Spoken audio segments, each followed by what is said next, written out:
Bonjour à tous, bonjour à tous, bonjour. Bienvenue à cette rencontre du dimanche matin, puisqu'on peut, se réunir ensemble. Bonjour à tous, bonjour à tous, bonjour. Bienvenue à cette rencontre du dimanche matin, puisqu'on peut se réunir ensemble. Bonjour à tous, bonjour à tous, bonjour. Bienvenue à cette rencontre dimanche matin. On peut se réunir ensemble. Bonjour à tous. Bonjour à tous. Bonjour. J'ai un petit problème. Je ne sais pas là, on va essayer de régler ça. On peut se réunir ensemble. Bonjour à tous.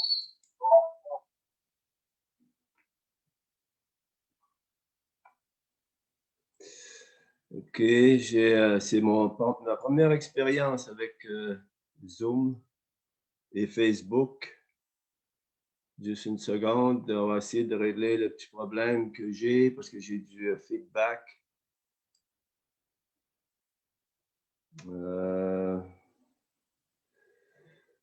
OK.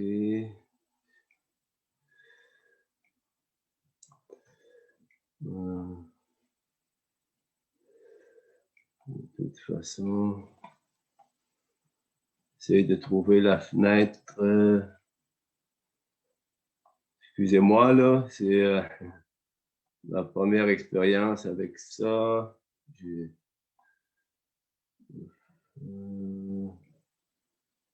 Parce que j'ai de l'écho.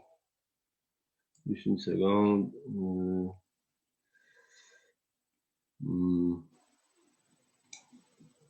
J'ai de l'écho ce matin quand je me place dans la fenêtre.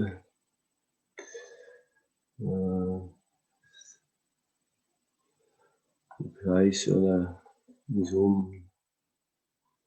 Je suis pas trop familier avec ça. J'avais une fenêtre Zoom.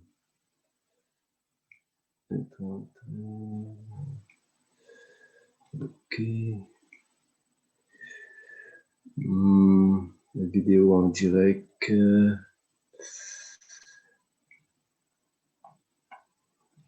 La fenêtre Zoom.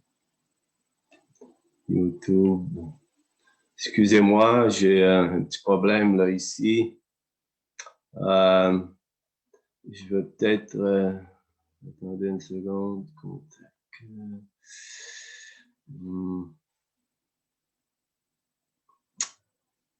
Qu'est-ce que je peux faire ici?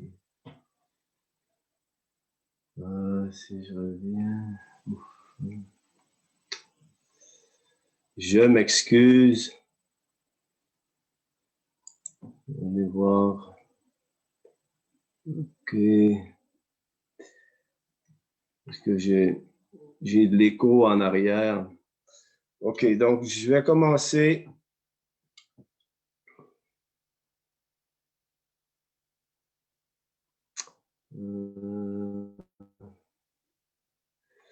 OK. Bon, je vais aller comme ça. J'espère que vous me recevez bien. Je vais essayer de voir si... OK, si vous voyez, si ça fonctionne bien, juste me faire un petit coucou comme quoi ça fonctionne, là, parce que je suis... j'espère que ça rentre bien. OK, donc bonjour à tous. On reprend. Excusez-moi pour le délai, parce que j'ai eu un petit pépin. Puis on est bien heureux de se rencontrer ce matin autour de la personne du Seigneur. Michel Pasteur Michel Denis et Émilien ne seront pas avec nous, ils ne peuvent pas être là. Donc, Pasteur Michel m'a demandé de prendre le relais ce matin. Puis, l'autre annonce que je voulais vous faire, c'est que mardi prochain, ça va être la rencontre avec ceux qui ont à cœur la Gaspésie.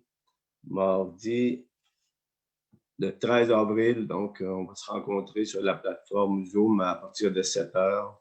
Et que vous êtes tous bienvenus, tous invités à vous joindre à nous sur la plateforme Zoom, comme on le fait tous les mardis. Mais ce mardi-ci, c'est la rencontre mensuelle. Donc, on est heureux de pouvoir se rencontrer. Maintenant, on n'aura pas le temps de louange ce matin parce que, comme je vous ai dit tantôt, Émilien, pasteur Émilien, il n'est pas là. Mais on va laisser Dieu nous conduire, nous inspirer, puis on va faire pour le mieux. On sait que le Seigneur est avec nous. Alors, on va faire un mot de prière pour commencer. Puis, on va inviter la présence du Seigneur. On aurait aimé savoir le temps de louange, mais Dieu est avec nous de toute façon, à travers sa parole et le partage qu'on va avoir ensemble. Alors, Seigneur Jésus, on veut te bénir. Seigneur, on veut placer toutes choses entre tes mains. Merci pour ta présence. Seigneur, merci pour l'Esprit Saint. Seigneur, tu es vivant, tu es puissant. Seigneur, tu es avec nous. Seigneur, on sait que lorsque 2 ou 3, Seigneur, tu nous le promets, sont réunis en ton nom, tu es au milieu de nous. Seigneur, on veut t'honorer, Seigneur, avec nos cœurs, avec nos pensées, Seigneur, avec nos paroles. Alors, Seigneur, on veut t'accueillir, Seigneur, et te demander de nous inspirer et de faire pénétrer ta parole dans nos cœurs. Seigneur, parle-nous ce matin par le message de ta parole, Seigneur. Parle-nous par ton Saint-Esprit. Seigneur, imprègne-nous de ta présence, Jésus. Nous sommes devant toi, nous sommes avec toi, nous sommes à ton écoute. Alors, merci pour ce temps qu'on va prendre, Seigneur, et on veut te rendre grâce pour tout ce que tu nous accordes. Merci, Jésus. Merci pour ta bonté. Ce matin, je veux vous partager un petit peu, je reviens un petit peu sur la rencontre qu'on a eue mardi dernier, lorsque Michel avait demandé qu'on puisse partager sur le thème être prêt à rendre témoignage. Donc, c'est un thème où on a eu un très bon temps parce qu'on a pu parler avec un monsieur que Sylvie Poirier connaît bien, Zachary, c'est un monsieur qui vient d'Algérie. On a reçu son témoignage et c'était très bien parce que c'est quelqu'un qui s'est vraiment investi au niveau de l'évangélisation. Donc, il nous a partagé qu'est-ce qu'il avait pu faire dans son pays, comment il avait pu partager la parole, mais 2 choses sont ressorties. Alors, je dirais 3, là, mais principalement, on va aborder 2 choses qui sont ressorties de cette rencontre de mardi dernier. C'est le fait de pouvoir prier. Prier pour les gens, prier pour la moisson, prier pour les personnes vers qui Dieu nous envoie et qui va placer sur notre chemin. Donc, la prière, c'est un pilier pour amener des âmes au Seigneur. Et l'autre point aussi, c'est de rester simple dans notre témoignage, d'être simple. Alors, on veut vraiment, moi, je veux développer un petit peu là-dessus et je vais me servir de différents exemples dans la parole qu'on peut voir sur le fait de prier, mais aussi particulièrement de rester simple dans notre approche pour témoigner, pour amener la parole aux gens qui ne le connaissent pas ou qui le connaissent, mais qui ont un cheminement à faire pour mieux le connaître. Donc, on voit bien dans Luc chapitre 10 au verset 2, Jésus, quand il voyait les foules, il était ému de compassion. Jésus avait toujours une grande compassion. Puis il nous dit, priez le maître de la moisson afin qu'il envoie des ouvriers dans sa moisson. Donc Jésus a vraiment cette compassion qui était marquante en lui. Et on sait que Jésus a toujours eu une vie de prière intense. Donc c'est le fait de pouvoir prier. Et l'autre fait aussi, l'autre point qu'on a apporté, c'est sur le fait de demeurer simple.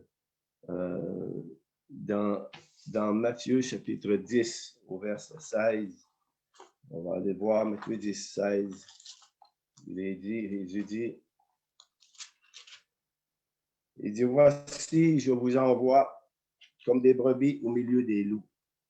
Soyez donc prudents comme des serpents et simples comme les colombes. Simples comme les colombes, et si on va voir dans le mot littéral de simple, c'est sans mélange. Qu'on soit sans mélange, c'est-à-dire qu'on puisse apporter le message de salut, le message de l'Évangile de manière simple, pas rien compliqué. Donc, il y a quelques points que j'ai sortis ce matin, puis hier, j'ai travaillé là-dessus aussi, sur le fait de se sentir concerné. Il y a 4 points que je vais mettre en évidence avant d'aller dans certains exemples qu'on voit dans la parole de Dieu. On va voir ça tantôt. Donc, le fait de se sentir concerné par le sort des gens, se sentir profondément concerné de leur état spirituel. Nous, on est, comme M. Silvoso dit, Edgardo Silvoso dit, on est sur du bon côté de l'éternité. Mais les gens qui ne sont pas réconciliés avec Dieu, ils sont dans un état spirituel précaire et ils ont besoin d'être vraiment d'être réconciliés avec Dieu. Paul le mentionne et il va l'exprimer dans l'Épître aux Corinthiens, mais qu'on puisse se sentir vraiment concerné par le sort des gens, par leur état spirituel. Et je lisais justement dans Romains chapitre 10 au verset 1, comment le cœur de Paul s'exprime. Et je me suis arrêté sur cette parole de Paul. Quand il parle par rapport au peuple juif, on sait que Paul était juif lui-même, de la tribu de Benjamin. Et il se sentait extrêmement concerné, profondément, même au chapitre 9, verset 1, Paul exprime une grande tristesse dans son cœur du fait que le peuple juif a résisté à la venue du Sauveur. Ils n'ont pas reconnu le Sauveur quand il est venu Jésus. Donc, il dit, frère, au chapitre 10, dans Romains 10, 1, et c'est le cœur que nous, on devrait avoir aussi. Il dit, frère, le vœu de mon cœur et ma prière à Dieu pour eux, c'est qu'ils soient sauvés. Donc, Paul exprime le vœu profond de son cœur et c'est le même cœur que nous, on devrait avoir. C'est un cœur pour les perdus. Le vœu de mon cœur et ma prière à Dieu pour eux, c'est qu'ils soient sauvés. On ressent le cœur de Paul pour son peuple, pour les Juifs, dans ce passage-là. Un vœu profond qui vient leur chercher jusqu'au fond de lui-même, puisque, comme je le mentionnais tantôt, au chapitre 9, il y a une grande tristesse dans le cœur. Nous, on peut ressentir la même chose pour ceux qui ne connaissent pas le Seigneur, pour ceux qui ne sont pas sauvés. Donc, d'avoir une sensibilité spirituelle, profonde sensibilité spirituelle pour l'état de ceux qui ne connaissent pas Dieu, de ceux vers qui le Seigneur nous envoie. L'autre point aussi, c'est d'avoir beaucoup de compassion dans nos cœurs. Hein, dans chapitre 9 de Matthieu, verset 36, et on l'a vu tantôt, Jésus, il dit, à la vue des foules, il en eut compassion. Jésus avait une profonde compassion concernant les foules, concernant les gens. Et même, ça allait tellement profond en lui que à l'approche de Jérusalem, sur le point de son départ, il est dit dans Luc 19, 41, comme il approchait de la ville, Jésus pleura sur elle.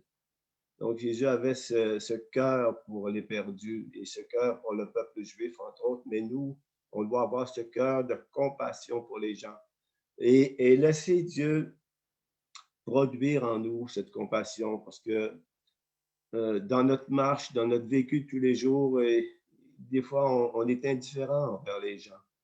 On manque de sensibilité parfois. Et c'est pour ça qu'on a besoin de demander à Dieu, Seigneur, donne-moi un cœur de compassion. Produis en moi même des entrailles de compassion, Seigneur, pour que je puisse être concerné par l'état spirituel des gens. Donc, beaucoup de compassion. Troisième point, c'est de prier avec persévérance.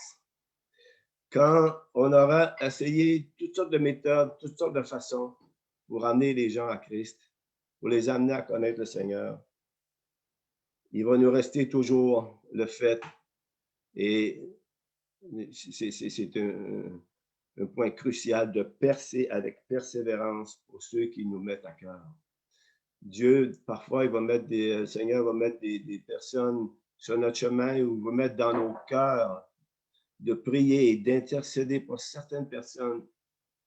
Évidemment, on prie pour tous. On prie pour la Gaspésie, on prie pour notre lieu, les gens de notre lieu où on vit. Mais parfois, il va y avoir des personnes spécifiques que Dieu va mettre sur notre cœur de prier et d'intercéder. Donc, d'avoir vraiment une prière persévérante pour ceux qui nous mettent à cœur. On le voit dans Jésus dit de prier avec persévérance. On voit ça dans Luc chapitre 18, concernant une situation avec la veuve et les juges iniques. Mais Jésus dit qu'il va nous faire justice. On va voir dans Luc 18, 1, de prier avec persévérance. Il dit, Luc 18, 1, il nous est dit, Jésus leur dit une parabole pour montrer qu'il faut toujours prier et ne pas se lasser. Parce qu'on peut être porté à se lasser, mais d'être persévérant dans la prière. Et il nous fait une promesse, c'est que il nous est dit qu'il va, dans Luc 18, je vais aller voir 18, 1 et au verset 7, il nous est dit, le Seigneur, il dit au verset 6, le Seigneur ajouta, entendez ce que dit le juge inique, et Dieu ne fera-t-il point justice à ses élus qui crient à lui jour et nuit, et tarderait-il à leur égard? Et Jésus s'adresse aux gens par rapport à la prière persévérante, de persister et de ne point se relâcher. Il dit, je vous le dis, il leur fera promptement justice. L'exemple qui nous est donné, c'est une femme, la veuve qui voulait avoir justice devant le juge inique, mais ça nous ramène quand même au fait de prier avec persévérance, puis Jésus nous fait la promesse que le Père va répondre à notre prière qui est faite avec insistance même. Et même écrit à un endroit sans gêne, avec impudence. Ça veut dire de persister, de persévérer, de crier à Dieu s'il le faut pour ceux que Dieu nous met à cœur. Dieu entend nos cris, Dieu entend nos prières, et Dieu aussi reçoit même nos larmes. Si Dieu met des larmes même dans nos cœurs pour amener les gens à lui, versons ces larmes, ils sont recueillis auprès de Dieu, et Dieu va agir, il va intervenir. Il n'y a rien de plus fantastique de voir, pour moi c'est glorieux de voir une personne se convertir, se tourner vers lui, et d'impacter son entourage aussi. Concernant la prière, on a demandé à l'évangéliste, grand évangéliste Billy Graham, on lui a demandé que feriez-vous de différent si vous étiez à reprendre, à recommencer concernant votre ministère d'évangéliste? Et Billy Graham a fait une réponse que je trouve très intéressante. Je passerai plus de temps dans la prière. Je passerai plus de temps dans la prière. Pourtant, Billy Graham a eu un ministère très prolifique qui a duré des décennies, puis a amené des centaines de milliers de personnes à Christ. Mais il constatait l'importance et la réalité de vouloir de prier intensément et de prendre plus de temps dans la prière. Je trouvais ça quand même étonnant jusqu'à un certain point. Je sais que Billy Graham est un homme de prière, mais pour lui, la prière revêtait une importance cruciale dans le ministère d'évangéliste comme dans chacune de nos vies. Donc, si on veut amener plus de gens à Christ, le message, c'est aussi de prier avec persévérance pour ces personnes-là, les porter devant Dieu, intercéder pour leur salut. Donc, quand on aura tout essayé sans succès, toutes sortes de méthodes, toutes sortes de façons, revenons à la prière d'intercession, à la prière de compassion. Et je crois que les grands hommes de Dieu qui ont eu un ministère prolifique, qui ont vraiment porté beaucoup de fruits, qui ont amené beaucoup même, que ce soit Charles Finney, Charles Finney, les grands évangélistes, et peu importe, c'était des hommes qui étaient consacrés à la prière, c'était des hommes qui avaient des vies de prière profondément intenses. Et Charles Todd, il y en a beaucoup. On voit que si on suit leur parcours, c'était des hommes de prière. Donc, quatrième point que je mentionne, c'est de se tenir prêt à rendre témoignage. C'est d'être vigilant. Tantôt, on parlait qu'on peut être indifférent, nous, en tant que croyants. C'est pas volontaire, mais on peut dans notre parcours quotidien, devenir indifférent à l'état spirituel des gens. Donc, qu'on puisse se tenir prêt à rendre témoignage, d'être vigilant, c'est-à-dire d'avoir l'œil ouvert, une oreille attentive et être à l'écoute de la direction du Saint-Esprit. Donc, c'est vraiment d'être conscient que les gens qu'on côtoie, Dieu peut nous placer dans une situation où ce qui va nous permettre de rendre témoignage et d'annoncer l'Évangile, d'annoncer le salut qu'on a reçu en Jésus-Christ, la vie abondante. On va aborder ce sujet-là tantôt. Et de rester simple dans notre approche. Restons simples dans notre approche, de rien compliquer. Prendre les gens où ils sont et se placer à leur niveau. Vraiment, d'être sensible et d'être conscient des personnes à qui on parle pour se placer à leur niveau pour qu'ils puissent recevoir le message qu'on veut leur apporter. Paul, il dit, je trouve ça intéressant, je l'ai lu tantôt, on va aller voir dans 1 Corinthiens chapitre 9. 1 Corinthiens 9, les versets 20 à 22. L'apôtre Paul, il va dire, « Avec les Juifs, j'ai été comme Juif, afin de gagner les Juifs. Avec ceux qui sont sous la loi, comme sous la loi, et pourtant je ne suis pas moi-même sous la loi, afin de gagner ceux qui sont sous la loi.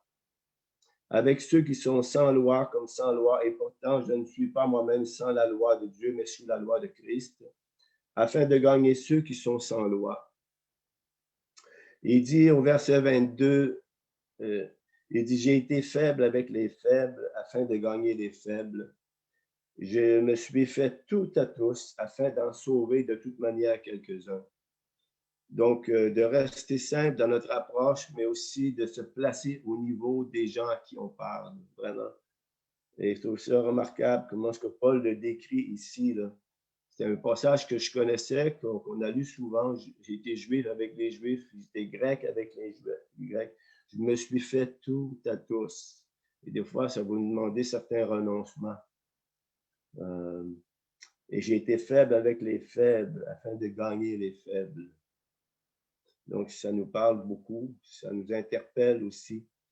Je me suis fait tout à tous afin d'en sauver de toute manière quelques-uns. Paul était consacré, complètement consacré au ministère de la parole, de la parole, mais surtout aussi de gagner les âmes à Christ. Et on va le lire, on va le voir dans l'Épître aux Corinthiens, lorsqu'il dit, je crois au chapitre 5 d'un Corinthien, il va dire, nous sommes ambassadeurs pour Christ, nous vous en supplions, soyez réconciliés avec Dieu. Il y avait cette supplication dans le cœur de Paul de voir les gens être sauvés. Et maintenant, je veux sortir quelques exemples de la parole. Dans l'évangile de Jean, lorsque Jésus rencontre la Samaritaine, gardons à l'esprit, à la pensée, de demeurer simple, de toujours être simple dans notre approche. Et l'exemple que je vais sortir particulièrement dans Jean chapitre 4, des versets 1 à 42, on ne lira pas tout ça là, Mais le fait de rester simple dans notre approche, ça crée un pont. Ça crée un pont envers les gens pour qu'ils puissent nous écouter. Et c'est ce que Jésus a fait lorsqu'il a parlé à la Samaritaine. C'est un des passages les plus remarquables, je trouve, lorsqu'il s'adresse à cette femme au puits de Jacob. Je veux juste, on va aller voir dans ce chapitre 4, les versets 6 à 10, puis après ça, je veux juste développer un petit peu par rapport à ce qu'on va lire. Au verset 6, il dit, « Il arriva donc dans une ville de Samarie nommée Sychar, au verset 5, près du champ que Jacob avait donné à Joseph, son fils. Là se trouvait le puits de Jacob. Jésus, fatigué du voyage, était assis au bord du puits. C'était environ la 6e heure. Une femme de Samarie vint puiser de l'eau. Jésus lui dit, « Donne-moi à boire. » Car ses disciples étaient allés à la ville pour acheter des vivres. La femme samaritaine lui dit, « Comment toi qui es juif, me demandes-tu à boire à moi qui suis une Samaritaine? » Les Juifs, en effet, n'ont pas de relation avec les Samaritains. Jésus lui répondit, « Si tu connaissais le don de Dieu, et qui est celui qui te dit, donne-moi à boire, c'est toi qui lui aurais demandé à boire, et il t'aurait donné de l'eau vive. » Et je trouvais ça extrêmement intéressant ici de voir que, premièrement, dans le contexte, c'est Jésus qui prend l'initiative. Au verset 7, il lui dit, « Donne-moi à boire. » Donc, il se place vraiment dans un état d'humilité où il se place à son niveau. En créant une demande à cette femme, il se place à son niveau. Et on voit dans ce contexte aussi comment Jésus il va surmonter les préjugés humains. On a des préjugés envers les gens parfois parce qu'on juge beaucoup par rapport soit à l'image ou l'aspect extérieur des choses.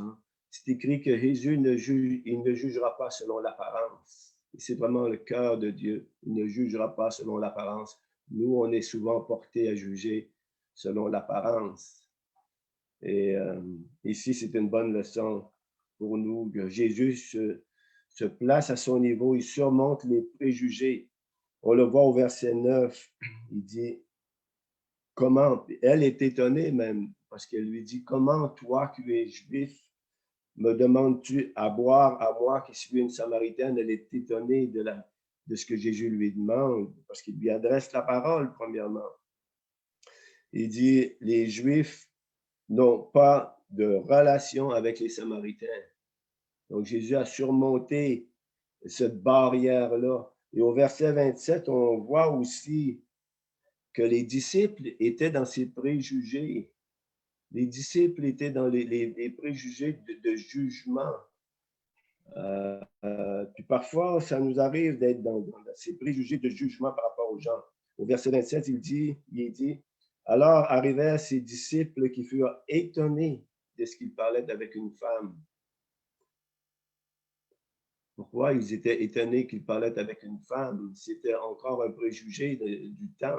Il y en a des préjugés aussi, on peut avoir des préjugés. Toutefois, aucun ne dit que demandes-tu ou de quoi parles-tu avec elle. Ils étaient étonnés.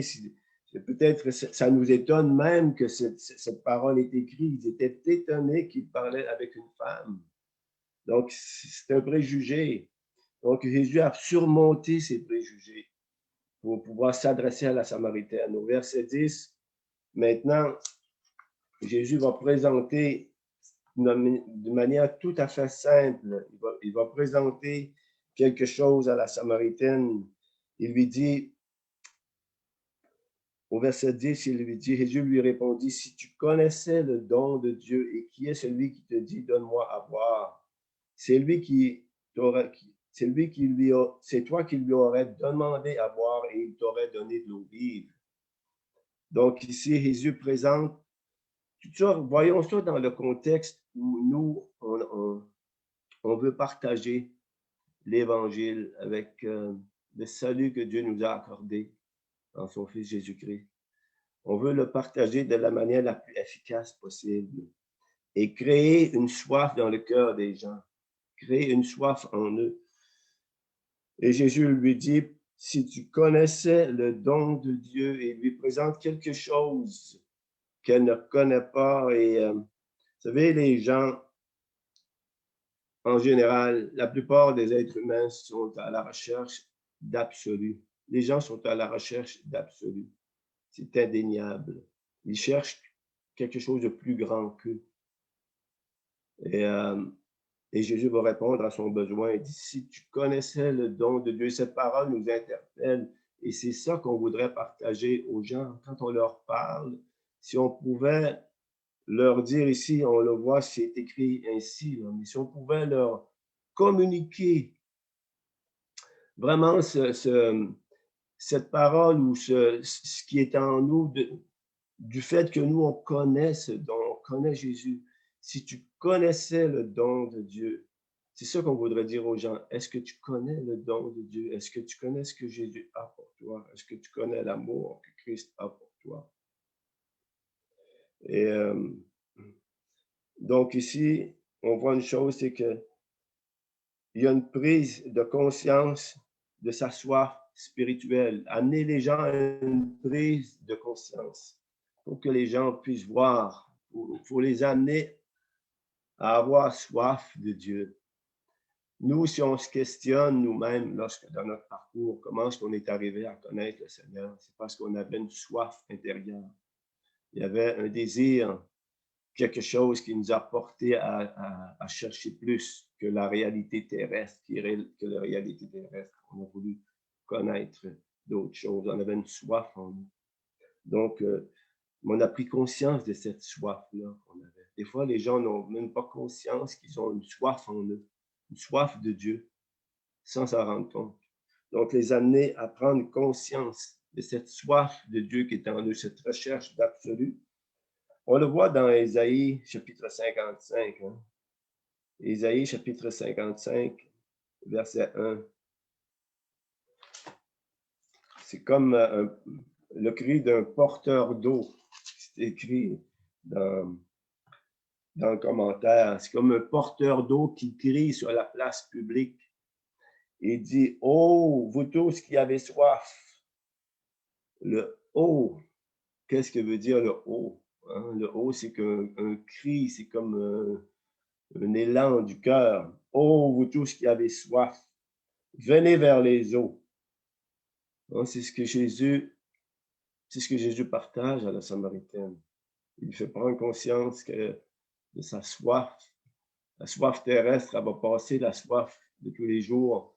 À chaque jour, tu vas devoir revenir boire, mais la soif de Dieu, elle va être satisfaite sans avoir chaque jour à revenir boire comme on doit le faire de manière de notre vie de tous les jours. Donc, il dit, vous tous qui avez soif, venez vers les eaux. Même celui qui n'a point d'argent, venez acheter et manger. Venez acheter du vin et du lait sans argent, sans rien payer, le salut est gratuit.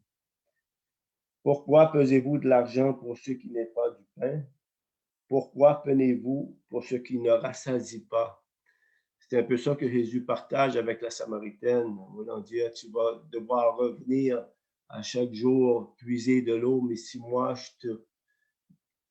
j'étanche ta soif spirituelle, je vais te nourrir, je vais te satisfaire, je vais te désaltérer de manière indéfiniment.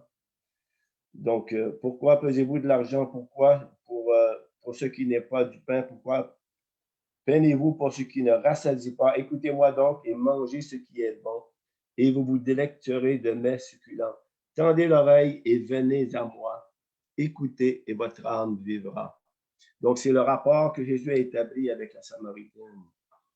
Et aussi au verset 6 d'Ésaïe 55, il est dit « Cherchez l'Éternel pendant qu'il se trouve, invoquez-le tandis qu'il est prêt. » Le passage d'Ésaïe 55 nous parle beaucoup de vraiment ce besoin que l'être humain a de rencontrer Dieu, de le connaître et d'étancher sa soif spirituelle que seulement le Seigneur peut satisfaire.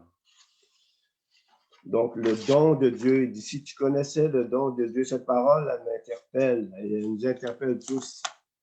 Ben, particulièrement ceux qui ne connaissent pas le Seigneur. Il dit, si tu connaissais le don de Dieu, quel est ce don que les gens ne connaissent pas? Les gens ont entendu parler de Jésus, tout le monde a entendu parler de Jésus. La plupart des gens qu'on connaît ont entendu parler de Jésus.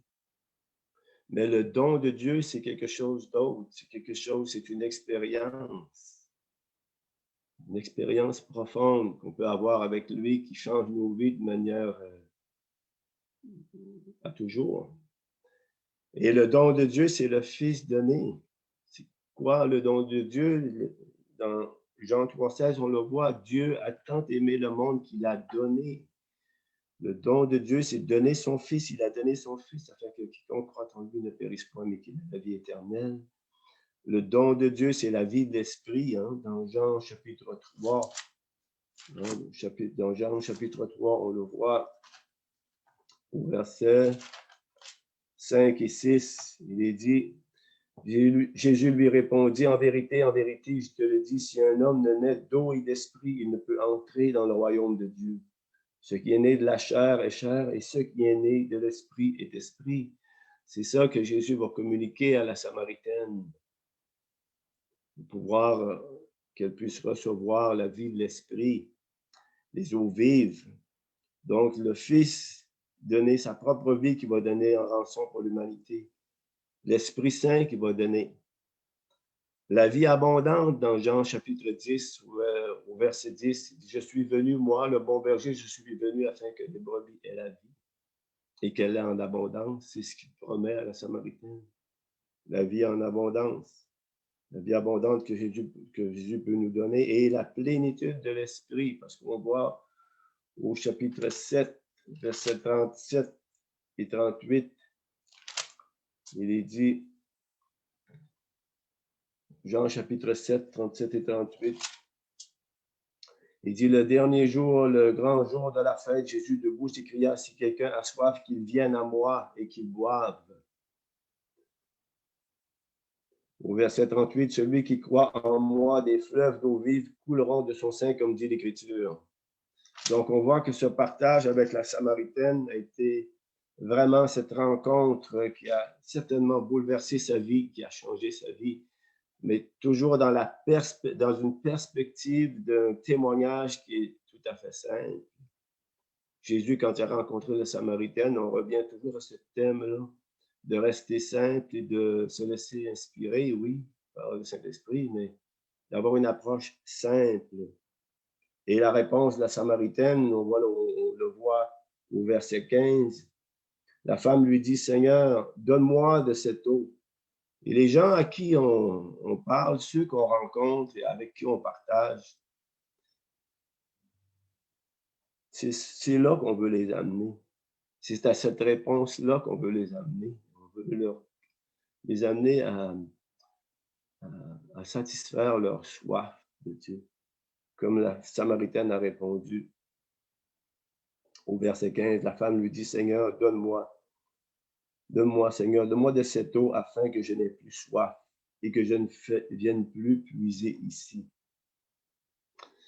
Donc, elle avait beaucoup à comprendre encore, hein, parce que on n'a pas le choix, il faut boire tous les jours. Mais la soif spirituelle, c'est cette soif-là dont Jésus lui parlait, et elle a reçu de lui. Au verset 39, on voit qu'elle a tellement reçu de Jésus que ce qu'elle a reçu comme vie, comme parole, comme satisfaction, elle a été désaltérée, elle a été rencontrée dans son besoin profond. Et il est écrit, on voit au verset 39, plusieurs Samaritains de cette ville crurent en Jésus à cause de la parole de la femme qui lui rendait ce témoignage. Il m'a dit tout ce que j'ai fait. Donc, on voit ici, aussi bien Jésus a été simple dans son approche. Jésus a fait une approche très simple. Il a rencontré le besoin de la femme, il a créé une soif en elle, il l'a amené à prendre conscience de cette soif qu'elle avait en elle, mais à satisfaire. Il a satisfait cette soif-là. Et c'était tellement évident qu'elle-même, ayant reçu de lui, elle est allée rendre témoignage d'une manière tout à fait simple de ce qu'elle avait reçu de Jésus. Comme nous, on doit le faire, rester dans la simplicité. Et on voit ici, il m'a dit tout ce que j'ai fait. Aussi, quand les Samaritains, ils sont allés, elle a rendu témoignage aux gens de son lieu, de sa localité. Puis les Samaritains sont venus, et quand aussi, on voit au verset 40, aussi quand les Samaritains vinrent à lui, ils le prièrent de rester auprès de lui. Il resta 2 jours.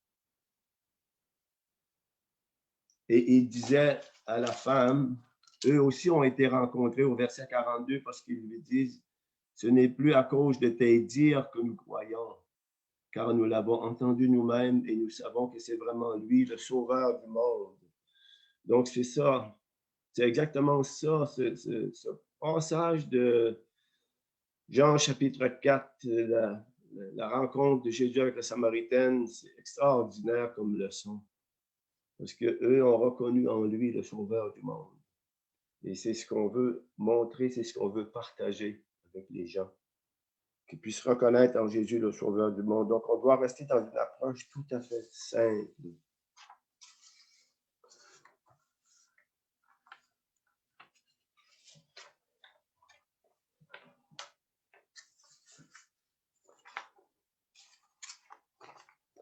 Donc, il y a 2 autres exemples que j'aimerais partager avec vous dans la parole de Dieu. On peut s'étendre beaucoup. On n'aura pas de temps de tout voir ce matin. Mais c'est des exemples qui sont tirés de la parole. On a vu l'exemple avec la Samaritaine. Mais aussi, on voit aussi comment est-ce que Dieu a pu conduire ses serviteurs. On pensait à Étienne, comment est-ce que Étienne a été conduit et Philippe a été conduit par l'Esprit Saint pour être utile et amener des gens à Christ. On voit l'apôtre Pierre aussi, comment est-ce que Dieu a conduit Pierre vis-à-vis Corneille, le centenier, qui était un homme d'influence. Et comment est-ce que Pierre a été conduit à lui partager l'Évangile de manière toute simple aussi. Il a été conduit par l'Esprit de Dieu. Mais juste ce matin, j'aimerais partager aussi concernant Étienne et Philippe. On va voir comment est-ce que ça va se développer. Il n'étendra pas trop longtemps, mais concernant ces 2 hommes, on voit ça dans les Actes des Apôtres au chapitre 6. 2 hommes qui ont été choisis. Hein, c'était Étienne et Philippe, entre autres, étaient 2 hommes qui ont été choisis parmi le peuple, parmi les gens qui connaissaient le Seigneur. Mais on voit ici qu'il y a une grande simplicité dans l'approche aussi. Parce que il y avait besoin des hommes qui étaient capables de servir aux tables. C'est pas, comment je pourrais dire, cherchez pas le prestige ici. C'est quelque chose d'extrêmement simple. On voit ça dans Acte 6, au verset 1.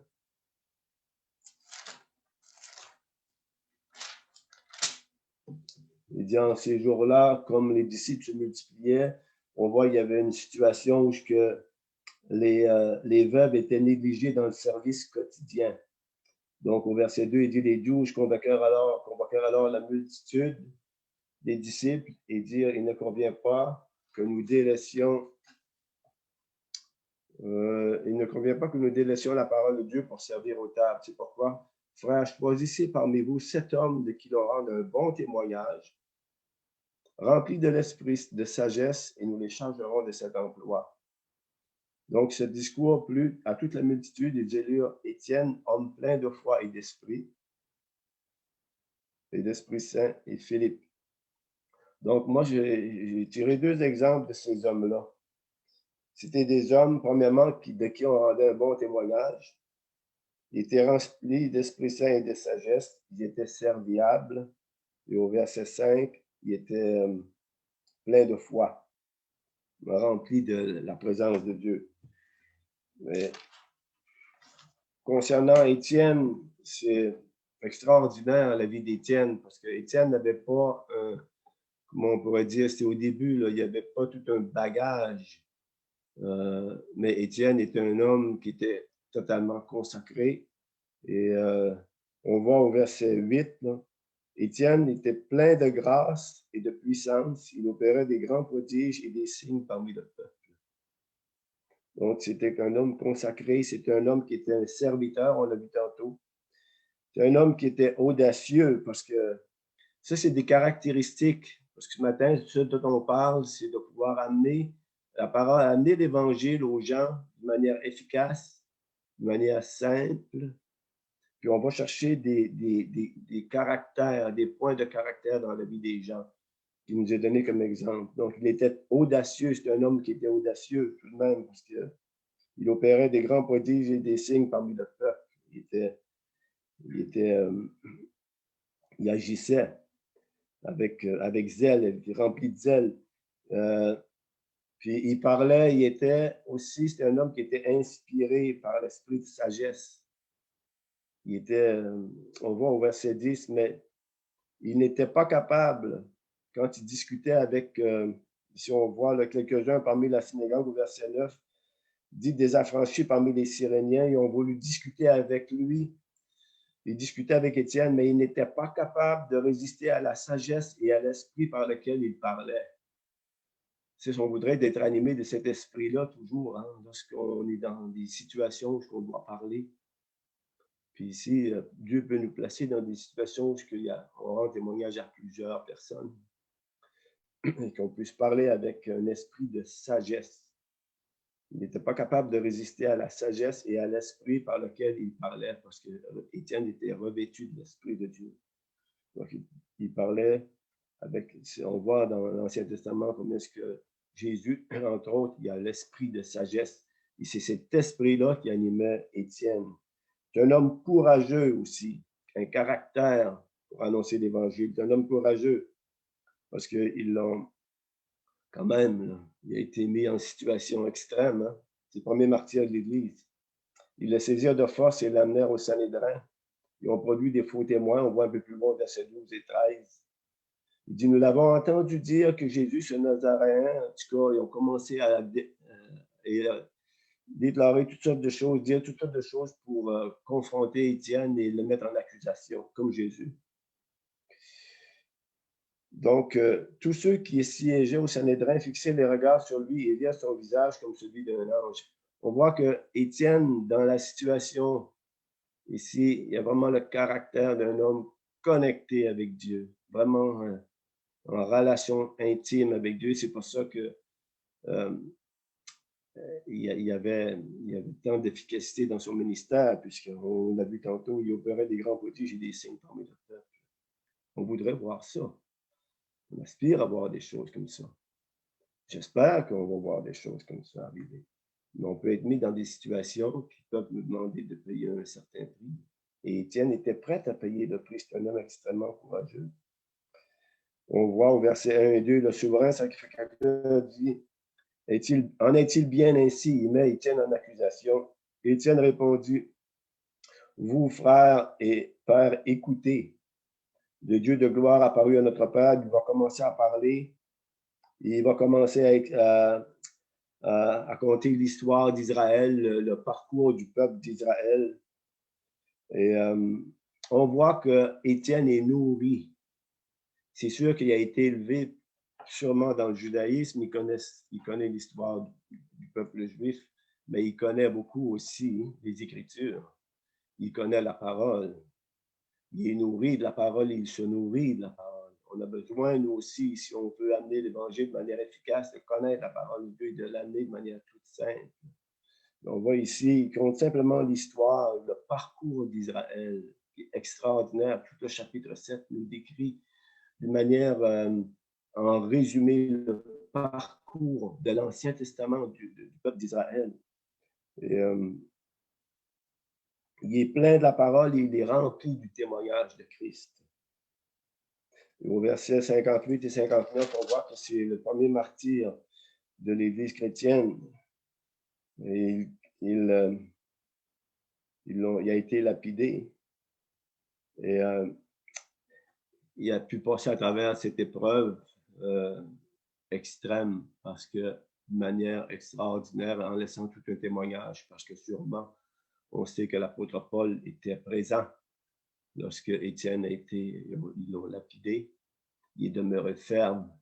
Et il a même déclaré une parole extraordinaire quand il a dit au verset 59 du chapitre 7, il dit, il se mit à genoux, il s'écria d'une voix forte, Seigneur, ne les charge pas de ce péché. Quel témoignage. Jésus sur la croix a dit, Père, pardonne-leur car ils ne savent ce qu'ils font. Puis Étienne, connaissant son maître, connaissant Jésus, a dit, Seigneur, ne les charge pas de ce péché. C'est une prière qu'il a faite à Dieu de manière extrêmement courageuse, mais il y avait un cœur, le cœur de Dieu, le cœur transformé par le Seigneur pour dire, Seigneur, ne leur impute pas ce péché. Et on sait que le fait que l'apôtre Paul était présent, l'apôtre Paul a sûrement, on sait que Paul s'est converti pas longtemps après, mais c'est une réponse à la prière d'Étienne. Seigneur, ne les impute pas, ne les charge pas de ce péché. Extraordinaire le témoignage d'Étienne, mais encore là, on voit que c'est simple, tout est simple. C'était un simple serviteur aux tables. Étienne servait aux tables, mais le point crucial ici, c'est qu'il était bien branché, bien connecté avec Dieu. Et c'est le secret pour être efficace, pour amener la parole de Dieu envers les gens qui ne le connaissent pas. Et je vais terminer avec l'exemple de Philippe l'évangéliste. Deux hommes qui servaient aux tables. Étienne servait aux tables, Philippe servait aux tables aussi. Et on voit aussi, des fois, c'est pas quelque chose qui était... Il ne cherchait pas les titres ni le prestige. Il cherchait simplement à servir. Et au chapitre 8, versets 26 à 40, on voit que Philippe, premièrement, Philippe aussi avait un ministère très, très prolifique. Si on va voir au chapitre 8 des Actes, chapitre 8, au verset 5, il dit, Philippe descendu dans une ville de Samarie, il prêcha le Christ. Les foules d'un commun accord s'attachaient à ce que disait Philippe en apprenant les miracles, en apprenant et en voyant les miracles qu'il opérait, qu'il faisait. Car des esprits impurs sortaient de beaucoup de démoniaques et criaient d'une voix forte, et beaucoup de paralytiques et de boiteux furent guéris. Il y eut une grande joie dans cette ville. C'est extraordinaire, hein? On aimerait ça voir dans notre ville qu'on vous dise, il y eut une grande joie dans cette ville. Parce que face au ministère, face au service d'un homme tout à fait simple, qui marchait avec Dieu de manière extraordinaire, et qui a été conduit aussi de manière simple, mais vraiment extraordinaire aussi, parce qu'on voit au verset 26 à 40, on voit comment il a été conduit à rencontrer l'eunuque éthiopien de manière toute simple aussi. Un ange, on voit au verset 26, un ange du Seigneur adressa la parole à Philippe. Lève-toi, va du côté du midi sur le chemin qui descend de Jérusalem à Gaza. Celui qui est désert, il se leva et partit.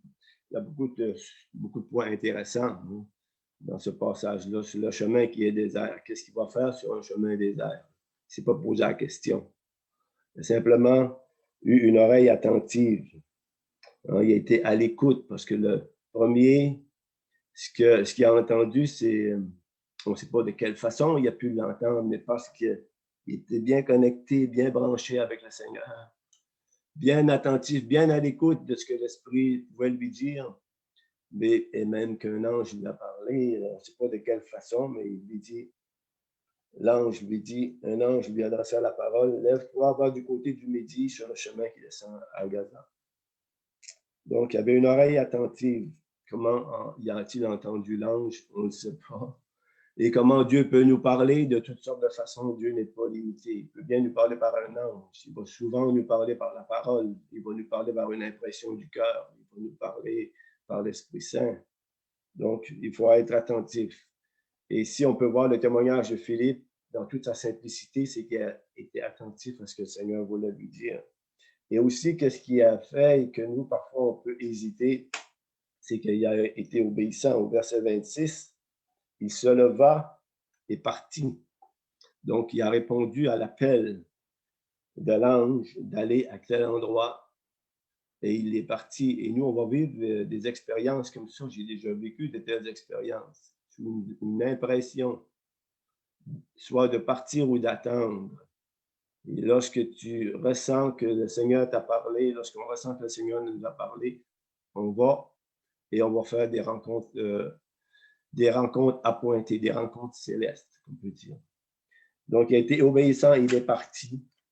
Il a obéi. Et au verset 29, on voit qu'il est sensible. Étienne est sensible à l'Esprit parce que l'Esprit va lui parler. L'Esprit dit à Philippe, avance et rejoins ce char. Donc, il y a un eunuque éthiopien qui était sur la route. Il y avait une rencontre appointée, puis l'Esprit le savait, l'ange le savait. Et Philippe a été mis en situation. Donc, le Seigneur veut nous mettre, ici le point qui ressort aussi, c'est qu'il veut nous placer en situation. Dieu est concerné par le salut des gens et il va nous placer en situation. Et nous, on a besoin d'entendre ce que le Seigneur va nous dire. Donc, l'Esprit dit à Philippe, avance et rejoins ce char. Donc, Philippe s'est approché, il a obéi, puis on voit la suite. Au verset 35, il est dit, alors Philippe ouvrit la bouche parce que l'eunuque était en train de lire le chapitre 53 d'Ésaïe. On connaît l'histoire, on connaît le passage. Il lisait Ésaïe 53. Et ça nous interpelle pour une chose, c'est qu'il y a des gens vers qui Dieu va nous envoyer ou qui va mettre sur notre passage qui sont dans un parcours. Un parcours, ils vont être dans un parcours de chercher Dieu. Pourquoi l'eunuque éthiopien lisait Ésaïe 53? Il était sûrement dans une recherche, un parcours qui cherche Dieu. Et le Seigneur le sait. Et Dieu peut placer quelqu'un sur notre route qui est à la recherche de Dieu, qui peut lire la parole de Dieu, qui peut lire la Bible, qui ne comprend pas ce qu'il lit, ne comprend pas très bien, il y a des questions, puis nous, Dieu va nous envoyer vers eux pour lui expliquer de manière toute simple. Et au verset 35, on voit qu'en lisant Ésaïe 53, il ne comprend pas de qui parle-t-il. Et au verset 35, alors Philippe ouvrit la bouche et commençant par ce texte, il lui annonça simplement la bonne nouvelle de Jésus. Que Dieu puisse mettre sur notre route des chercheurs de Dieu, des gens qui cherchent, des gens qui sont déjà dans un parcours où ils ont besoin de réponses. Comme cet eunuque éthiopien avait besoin de réponses, c'est Dieu, parce que Philippe a été sensible à l'Esprit, Dieu l'a placé sur le chemin de l'Éthiopien, l'eunuque éthiopien, puis il s'est tourné vers Dieu, il a simplement amené à expliquer le salut de manière toute simple. On le voit. Et en commençant par ce texte, il lui annonça la bonne nouvelle de Jésus. En commençant par ce texte, il lui annonça la bonne nouvelle de Jésus. Amen. Simplement ce qu'on doit faire nous aussi. Commencer par quelque chose, puis annoncer la bonne nouvelle de Jésus. Et au verset 37, on voit que ici, Philippe voit qu'il y a vraiment quelque chose qui est en train de se produire dans le cœur de l'Éthiopien. Il est attentif à ce qui se passe en lui. Il sait qu'il est conduit par l'Esprit à parler à cet homme. Au verset 37, il lui dit, « Si tu crois dans ton cœur, de tout ton cœur, cela est possible. » Parce qu'on sait que le baptême, c'était commun dans le temps. On sait que Jean-Baptiste, on connaît Jean-Baptiste qui était appointé par Dieu pour baptiser, pour annoncer premièrement la venue du Fils de Dieu, la venue du Sauveur, mais aussi il baptisait Jean le Baptiste. Donc c'était commun. Hein? Et lui, en recevant la bonne nouvelle,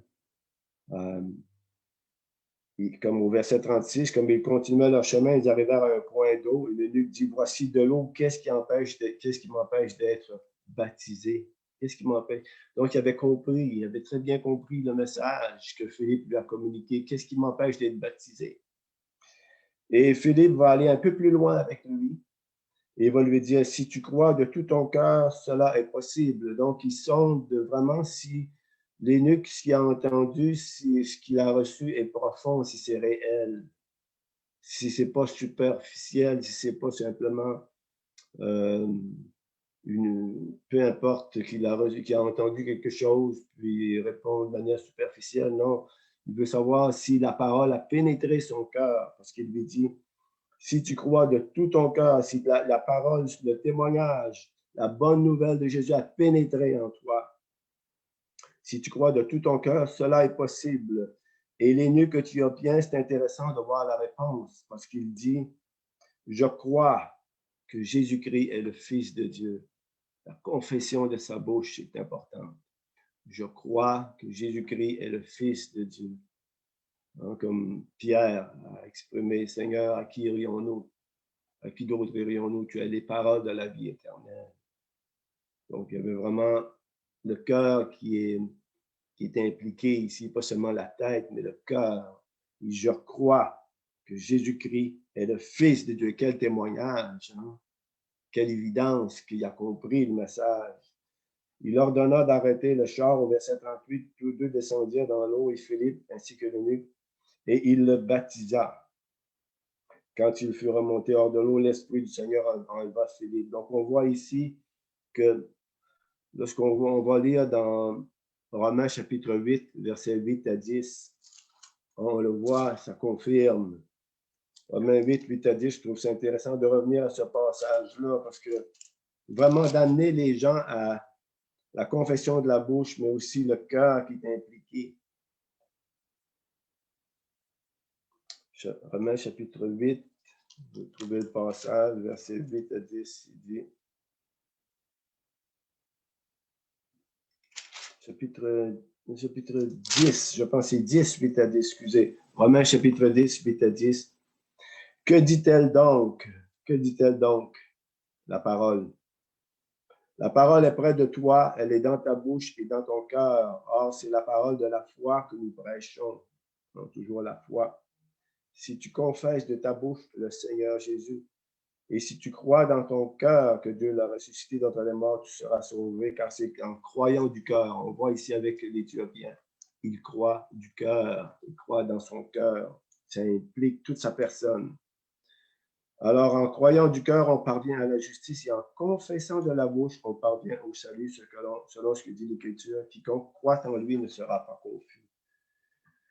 Donc, c'est ce qu'on voit ici, c'est quelques exemples, mais toujours, on voit la conversion pour moi lorsque je lis ce texte de Philippe qui a été conduit sur le chemin de Gaza.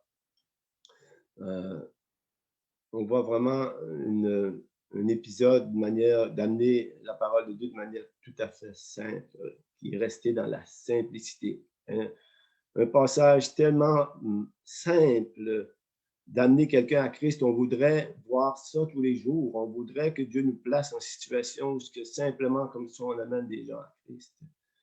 Et demandons, trouvons, cherchons, demandons, trouvons ces personnes qui, comme l'eunuque, cherchent à comprendre. Hein? Cherchons, demandons à Dieu et qu'il nous fasse trouver ces personnes, comme l'eunuque qui cherche à comprendre. Des personnes qui cherchent à comprendre. Il y a des personnes qui cherchent à comprendre, que Dieu les place sur notre chemin. Seigneur, place-les sur notre chemin et qu'on puisse leur apporter l'Évangile, la parole, de manière tout à fait simple. C'est le point que je voulais développer avec vous ce matin.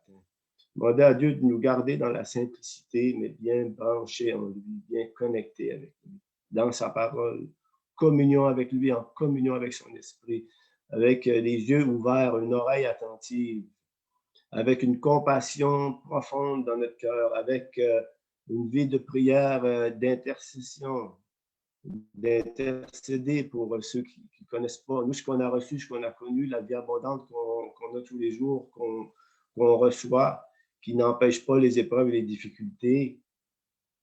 On passe au travers avec la présence, le secours de Dieu, le secours de notre Seigneur. Tandis que les gens qui vivent les difficultés, ces choses-là, n'ont pas le secours de Dieu. Ils sont privés. Ils sont face à eux-mêmes ou ils sont face à des mensonges de toutes les sortes qui viennent de partout. Tandis que nous, on a la parole de Dieu qui nous soutient tous les jours. On a la présence de Christ en nous, on a la vie abondante, on a la présence du Saint-Esprit, on est béni. On voudrait partager cette vie, cette richesse, ces trésors que l'on possède et pas les garder pour nous. Pas les garder. On souffre d'une certaine souffrance en nous, hein? De ne pas voir les gens, de ne pas savoir, de ne pas être rendu, comment on pourrait dire, de ne pas amener plus de gens à Christ, de ne pas pouvoir partager la bonne nouvelle à plus de personnes, de ce qu'on connaît, de ce qu'on sait. Donc, demandons, cherchons, trouvons ces personnes comme l'eunuque qui cherchent à comprendre que Dieu les mette sur notre chemin. Expliquons le salut de manière toute simple. De manière toute simple. Si Dieu nous a parlé, si Dieu nous parle de cette façon-là, il est écrit dans, je n'ai pas le passage avec moi, mais Paul, il va parler, je pense qu'au Corinthiens, je crains que vous soyez éloignés de la simplicité de Christ. Gardons en esprit, dans nos pensées, dans notre esprit, le fait que Jésus veut nous conduire. Il ne veut pas qu'on complique les choses et qu'on puisse rester dans la simplicité. Je crains que vous soyez éloignés de la simplicité de Christ. C'est un passage qui nous parle beaucoup. Et revient à ce passage-là. Expliquons le salut simplement comme l'a fait Philippe, comme Jésus l'a fait avec la Samaritaine. Il dit au verset, dans Matthieu chapitre 10, verset 16, je vous l'ai lu, je reviens à ce passage-là. Je vous envoie comme des brebis au milieu des loups. Maintenant, il y a toutes sortes de gens qu'on va rencontrer, on va avoir de l'opposition, c'est normal. Mais il dit, soyez simples comme des colombes et prudents comme des serpents. Simple, sans mélange, sans compliquer les choses, sans créer, sans le vouloir, des obstacles, n'importe quoi, que Dieu puisse nous garder dans la simplicité. Et je trouve que ce qu'on a partagé la dernière fois à la rencontre Zoom, être prêt à rendre témoignage, soyons toujours prêts, comme Pierre le dit, à rendre témoignage de ce qui est en nous, de la foi que l'on possède et surtout de la vie de Christ que l'on possède, la vie abondante. Maintenant, je vais terminer là-dessus. Je vous ai parlé aussi de Corneille, le centenier, juste mentionner le fait que Dieu peut nous placer aussi en contact avec des personnes d'influence. Et une personne d'influence, c'est bon qu'on le sache, c'est que Dieu connaissait le cœur de Corneille. C'est un homme pieux, c'est un centenier qui avait beaucoup d'influence. On voit ça dans le chapitre 10 des Actes. Corneille, c'est un homme généreux qui donnait beaucoup à l'œuvre de Dieu. Puis, il était en recherche de Dieu lui aussi. C'est que Dieu a appointé Pierre pour rencontrer Corneille qui n'était pas un juif. Et Pierre a hésité, il a fallu que Dieu lui parle. On peut aller voir ce texte-là aussi qui est très intéressant. Mais on voit que ce qui ressort aussi du texte, c'est que au verset 22, juste avant de terminer, vous mentionnez qu'au chapitre 10, verset 22 à 24, il est dit, il répondit à le centenier Corneille, homme juste et craignant Dieu, et de qui toute la nation des Juifs rend un bon témoignage, a été divinement averti par un Saint-Ange de te faire venir dans sa maison. Donc, on voit, il s'est converti, mais lui et toute sa maison, mais c'est un homme d'influence de qui toute la nation rendait un bon témoignage. C'est un personnage, Corneille, c'est un personnage. Quand on dit un personnage, c'est quelqu'un qui a de l'influence, qui a de l'impact, et toute sa maison s'est convertie. C'est un homme pieux. Donc, aussi, Dieu peut nous placer dans des situations où on va parler à des gens qui vont avoir un impact dans leur environnement. Et ça, c'est extraordinaire, parce que quand ces personnes-là se convertissent, ils en rejoignent plusieurs à la fois. Quand un homme d'influence se convertit, il peut avoir beaucoup d'impact sur son entourage. Et c'est ce qu'on voudrait aussi. rencontrer toutes sortes de personnes, aussi bien un eunuque qui est seul, qui est isolé, qu'une personne qui a beaucoup d'influence et d'impact. Amen. Que Dieu nous dirige vers ces gens. Alors, je vais terminer ici en prière, puis simplement c'est le partage que je voulais avoir avec vous ce matin, qu'on puisse se nourrir de ce que Dieu veut nous enseigner. Celui qui nous enseigne le mieux, ce n'est pas un homme, c'est le Seigneur qui nous enseigne. Il nous enseigne par l'Esprit Saint.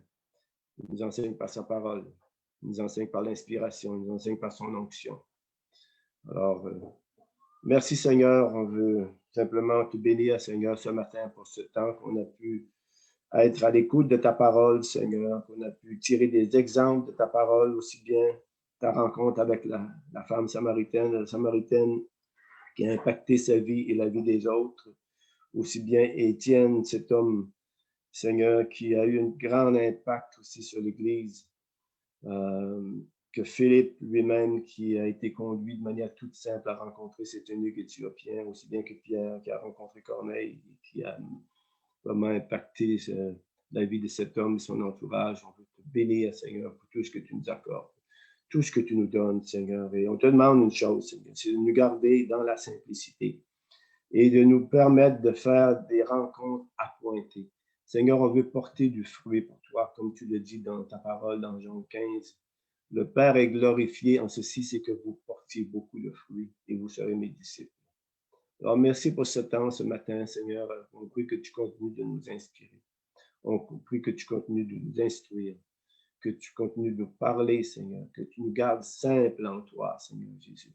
Que tu nous donnes aussi, Seigneur, d'être des hommes et des femmes d'intercession, de prière, consacrés, Seigneur, à toi. Et, Seigneur, que tu puisses mettre sur notre chemin, Seigneur, sur notre route, des personnes, Seigneur, à qui on va pouvoir parler, amener le témoignage de Christ, les amener au salut, et qui à leur tour pourront en amener d'autres, Seigneur. Comme tu nous dis, la moisson est grande, il y a peu d'ouvriers. Peu d'ouvriers, ça nous parle beaucoup. Puis il y a le Père qui envoie des ouvriers dans sa moisson. Merci, Seigneur, parce que tu nous as placés dans ta moisson. On veut te rendre grâce pour tout.